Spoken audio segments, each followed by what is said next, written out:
Are you tired of letting self-doubt hold you back from living your best life? Imagine what you could accomplish if you weren't constantly second-guessing yourself. Hey everyone, welcome back to YouTube channel Dream Chasers. Today, we're going to dive deep into how you can overcome self-doubt once and for all and unlock your full potential. Self-doubt affects millions, and it might be stopping you from chasing your dreams, reaching your goals, and feeling truly confident. By the end of this video, you'll not only understand why you feel self-doubt, but you'll also have actionable steps to silence that inner critic. Let's get started. Here's something to think about. Self-doubt affects more than 85% of people, including the most successful individuals in the world. But here's the twist, most of them aren't immune to self-doubt. They've simply learned how to manage it, how to push forward regardless of those nagging thoughts that say, "You're not good enough." In this video, I'll show you the exact steps that help them rise above their doubts and build unshakable confidence.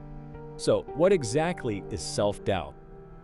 It's that inner voice that questions your abilities, your worth, and your chances of success. It's the little voice that says, "Maybe I'm not good enough. What if I fail?" Or, "I don't deserve this." And guess what? Self-doubt isn't reserved for just big moments like giving a presentation or launching a new business. It can creep into the smallest aspects of life, whether it's doubting your choices, relationships, or even how you present yourself. But here's the good news. Self-doubt is not a reflection of your true potential. It's a learned behavior. And just as you learn to doubt yourself, you can unlearn it. Today, we're going to walk through that process. Let's get honest for a minute. Why do we experience self-doubt in the first place? It's not just something that pops up out of nowhere.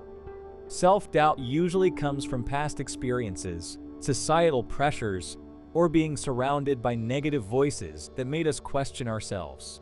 Maybe you grew up hearing things like, "You're not smart enough," or "You'll never be successful," or perhaps you've tried and failed in the past, and now you believe that failure defines you. Self-doubt feeds on these experiences, magnifying them and making you believe they are your reality. Now, what are the common effects of self-doubt? For some people, it's paralysis and inability to take action. You hesitate to start that business, to take on a new challenge, or even to express your opinions because you fear failure or judgment. For others, it's self-sabotage. You start something, but as soon as things get tough or uncertain, you quit. It's almost as if your brain wants to confirm that inner belief that you're not good enough. Self-doubt also leads to perfectionism. You think, "If I don't get this exactly right, it's proof I'm a failure." So, instead of moving forward, you constantly tweak, revise, and rework things until either you burn out or give up altogether. And let's not forget about imposter syndrome. It's that feeling like you're a fraud, like you're one step away from being found out as someone who doesn't deserve their success or achievements. This cycle of doubt can be exhausting and ultimately keeps you from living the life you want. So, how do we go from being trapped by self-doubt to a place of confidence? First and foremost, we need to recognize that self-doubt isn't the enemy. It's simply a protective mechanism that tries to keep us safe. Our brains are wired for survival, and self-doubt is its way of protecting us from potential failure, embarrassment, or rejection. But the problem is, it often goes too far and stops us from growing. To break free from this, we have to start by acknowledging our self-doubt. Instead of trying to shove it down or ignore it, face it head-on. Ask yourself, where is this coming from? What am I afraid of? Often, when we dig a little deeper, we realize that our self-doubt isn't as justified as we think. For example, you might fear failure, but when you really think about it, failing isn't as catastrophic as your brain makes it seem. Failure is simply feedback, a way to learn and improve. Now, here's a technique that can completely shift how you view self-doubt. Treat it like a visitor. Imagine your self-doubt as an old friend who knocks on your door every now and then, but you don't have to let them stay. You acknowledge its presence, listen to what it has to say, and then calmly say, "Thanks for stopping by, but I've got this." You don't need to fight it, you just need to let it pass through. The next key is to practice self-compassion. When self-doubt arises, most of us start to beat ourselves up. Why do I always feel this way? Why can't I be more confident? But here's the thing, self-doubt is normal, and beating yourself up only makes it worse. Instead, try talking to yourself the way you would talk to a close friend who's struggling. You wouldn't tell them, "You're not good enough," or "You're going to fail." You'd offer them kindness, encouragement, and support. Start giving yourself that same level of compassion. Another important practice is to challenge your limiting beliefs. Limiting beliefs are those deeply ingrained ideas that tell you what you can or cannot do. They sound like, "I'm not smart enough," "I'm too old for this," or "I don't have enough experience." These beliefs often go unquestioned, but they are nothing more than stories we tell ourselves. So here's an exercise. The next time you catch yourself thinking a limiting belief, ask, "Is this really true?" And then follow it up with, "What evidence do I have that proves otherwise?" You'll start to see that most of these beliefs are based on fear, not facts. In addition, make it a habit to celebrate small wins. One of the biggest contributors to self-doubt is that we don't acknowledge our progress. We're so focused on what we haven't achieved yet that we completely overlook the strides we've already made.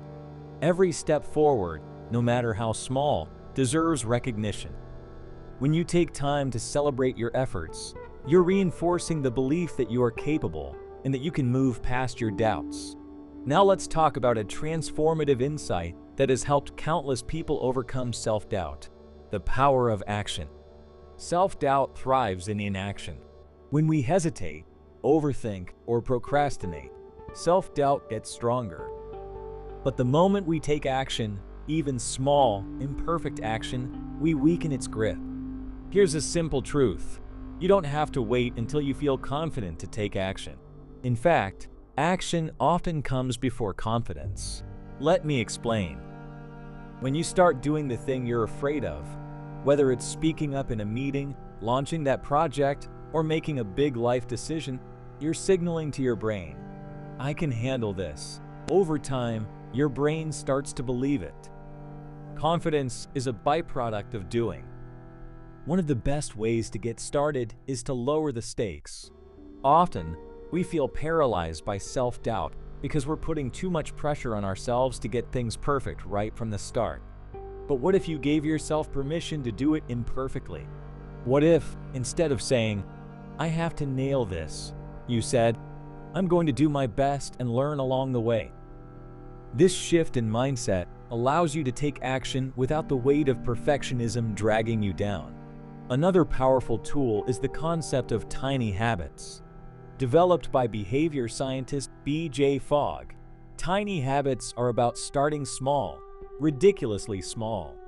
If you want to get better at public speaking, start by practicing a 2-minute presentation in front of the mirror. If you want to write a book, start by writing 1 sentence a day. These tiny actions may seem insignificant at first, but they build momentum, and before you know it, you've overcome that initial doubt and are well on your way to achieving your goal. The next key is consistency. Consistency beats intensity every time. You don't have to make giant leaps to overcome self-doubt.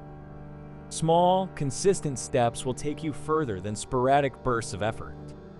The more consistently you show up and take action, the more your self-doubt will fade into the background. Now, let's take a moment to address a major roadblock to overcoming self-doubt: comparison. One of the fastest ways to fuel self-doubt is to compare yourself to others. You see someone else succeeding, and instead of being inspired, you start to think, "Why am I not where they are?" Or, "I'll never be as good as them." Comparison is the thief of joy, and it also feeds self-doubt by making you believe you're falling short. Here's the thing: The only person you should be comparing yourself to is who you were yesterday. Everyone is on a different journey, and what you see on the outside doesn't always reflect the full story. People rarely show their struggles, their failures, or their moments of doubt. You only see the highlight reel. So, instead of focusing on how others are doing, shift that focus inward. Ask yourself, what can I do today to improve just 1% from yesterday? Progress is personal, and it looks different for everyone. Another strategy to counter comparison is to practice gratitude. Gratitude shifts your attention from what you lack to what you have. When you're grateful for your unique journey, your talents, and your progress, self-doubt begins to lose its power. Start each day by listing 3 things you're grateful for. This simple act can completely change how you view yourself and your capabilities. Now, let's talk about another critical element to overcoming self-doubt: building resilience. Resilience is your ability to bounce back from setbacks, and it's one of the most important traits you can develop if you want to conquer self-doubt. Why? Because self-doubt often intensifies after failure or rejection. You try something, it doesn't go as planned, and suddenly your inner critic is louder than ever. See, I told you you'd fail. But here's the truth. Failure doesn't mean you're not capable, it means you're growing. Every successful person has failed many times before they succeeded. The difference is, they didn't let those failures stop them. They use them as opportunities to learn and improve. To build resilience, start by changing how you interpret failure. Instead of seeing it as a reflection of your worth, view it as valuable feedback. Ask yourself, what can I learn from this? And how can I use this experience to do better next time? Resilient people don't avoid failure. They embrace it as part of the process. They know that every time they fall down, they're one step closer to achieving their goals. Another powerful way to build resilience is through visualization. Spend a few minutes each day visualizing yourself succeeding. Picture yourself handling challenges with confidence, bouncing back from setbacks, and reaching your goals. The more you mentally rehearse success, the more your brain starts to believe it's possible, and the less self-doubt will hold you back. Now, let's dive into a transformative insight. Self-doubt is actually a sign that you're pushing yourself out of your comfort zone. Think about it when you're doing something you've mastered, or something that doesn't challenge you. Self-doubt rarely shows up. But the moment you stretch yourself, whether it's learning a new skill, stepping into a leadership role, or pursuing a big goal, self-doubt kicks in. And that's a good thing. It means you're growing. It means you're doing something that matters. Instead of seeing self-doubt as a problem, start seeing it as a signal that you're on the right path. It's proof that you're pushing your boundaries and expanding your potential. The people who achieve the most in life aren't the ones who never doubt themselves. They're the ones who move forward despite that doubt. So the next time self-doubt creeps in, don't let it stop you. Recognize it for what it is, a sign that you're leveling up. Let's recap what we've covered today. Self-doubt is something everyone faces at some point, but it doesn't have to control your life. We talked about the root causes of self-doubt: past experiences, fear of failure, and negative self-talk. But more importantly, we explored powerful strategies for overcoming it. You now know the importance of self-compassion, how to reframe limiting beliefs, and how to take consistent, small actions to build confidence. You've learned that comparison is a trap and that resilience is key to bouncing back from failure. Most importantly, you now understand that self-doubt isn't a roadblock, it's a sign that you're pushing your limits and growing. The next step is to put these strategies into action. Start today, right now, with one small step. Whether it's writing down a positive affirmation, taking action despite your doubts, or practicing gratitude, do something to shift your mindset from doubt to confidence. Now, I want to hear from you. What's one area of your life where self-doubt has been holding you back? Share it in the comments below. I read every single one. And remember, you're not alone in this. Self-doubt is something we all deal with, but together, we can overcome it. If you found this video helpful, make sure to give it a thumbs up and subscribe for more content on personal growth and confidence. I've got a ton of videos that dive deep into topics like overcoming fear, building resilience, and unlocking your potential, so make sure you don't miss out. And if you know someone who's struggling with self-doubt, share this video with them. It might be exactly what they need to hear. Until next time, this is Dream Chasers signing off. Keep chasing those dreams.